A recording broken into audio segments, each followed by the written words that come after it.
Did you have an aha moment when you thought, hey, what if we did this? Well, I've had a pretty crazy life story so far, filled with some adventures and misadventures, and joy and pain and confusion and all sorts of emotions. And in the past few years, I've really been thinking about how I make sense of it. And so I thought about writing a book and realized I didn't really have the words to describe or understand really the experiences that I'd been through. And so over the past few years, I've thought about, or I've been on this journey of like documenting the stories that I've experienced. And about a year ago, I went on a hike with some friends in Joshua Tree, which is one of my favorite places, and had a friend film it. And so for 6 hours, we went on this hike at the Lost Horse Mine Trail, which is this beautiful trail in Joshua Tree. And so just a few months later, I was working on AI at the time, and I was really exploring the capabilities of large language models. And I realized that Anthropic, which is the partner that we now work with, had a model that could hold the entire transcript of what I discussed on that hike. And so in effect, I could tell an AI the entire story of my life, and then I could ask it questions like, what do I not know about myself that's really clear from what I'm talking about here? Or what parts of my story really need elaboration? Or what do you think my friends know about me that I might not know about myself?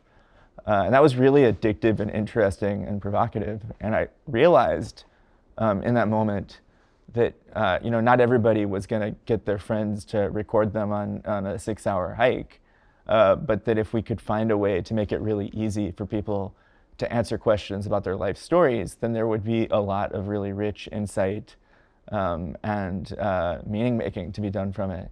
And so that was when I decided to start working on this full time. Can you share a memorable moment or story from your life that you've discovered using Autobiographer? So it was this amazing experience that I got to have when I was 16, and it totally changed the course of the rest of my life.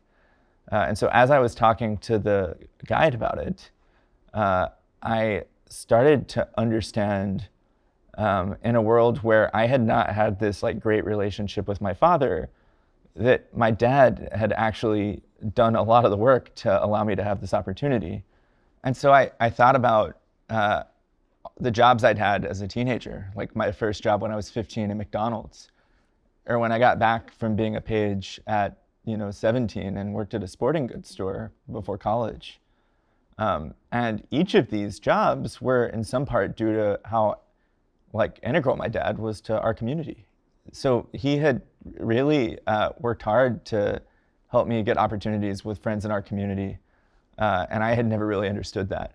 And so just a few months ago, actually, I called him and I was just like, I am really, thank you so much. And I'm just like, so sorry that I didn't really appreciate you for all these things that you did. And he responded that, being of service is the way that he expresses love. And so from that, I really had this amazing revelation that like so much of the role that other people play in our lives to like allow us to live these amazing lives that we live often goes unnoticed. So I think I continue to see through my interaction with this application that so often there are people in my life like my dad or my mom, as an example, and many other people who play these amazing roles. And I learn so much from them, and they are so important to my life, yet I haven't had quite the tools to express that to them. And so that was definitely true with my dad. It's also true with my mom, who is just like incredibly resilient person, came from a very broken home, got a PhD at age 50 to help women, built a business, lost it during the pandemic, completely rebuilt it. So as I've talked to the guide about my mom and about the role that she's had in like fostering my path as an entrepreneur, I have just continually understood more and more that it's her getting back up after she's gotten knocked down that's continued to give me energy. And I had this like amazing experience with her just a few months ago when I was having kind of a bad day. Well, and she called me and she said, look, I know you've been having a rough few days, But I want you to know that I use this app every day. And I know you've built a bunch of things that I didn't use every day. And so I just want you to keep going because I think what you're doing is really important. And so I, was able to then send her some content from the app showing her how I feel about her. And so that's just one of many examples that continue to develop about how, as I start to speak through the moments of my life, I start to realize there are so many people, my mom and my dad, my stepdad too, Tim, who, has just been a phenomenal cheerleader for me in my life, who have played so many amazing roles that I wasn't quite aware of. And so I think that what I've continued to understand through this is that our app plays two big roles. It helps people, it helps me for sure make meaning of the events in my life. And then it also helps me find and express gratitude for the people who contributed to those events. And so I hope, that as we introduce this to the world, that they will find this similar quality, that even if they're not a great communicator, even if they don't have like a perfect memory of all the things that happened, that through having these conversations and illuminating the spaces in their life that were once dark, they will both understand for themselves the ways in which things unfolded, and as importantly, understand who was involved and have the tools to express gratitude to them. And so that's something I'm really excited about.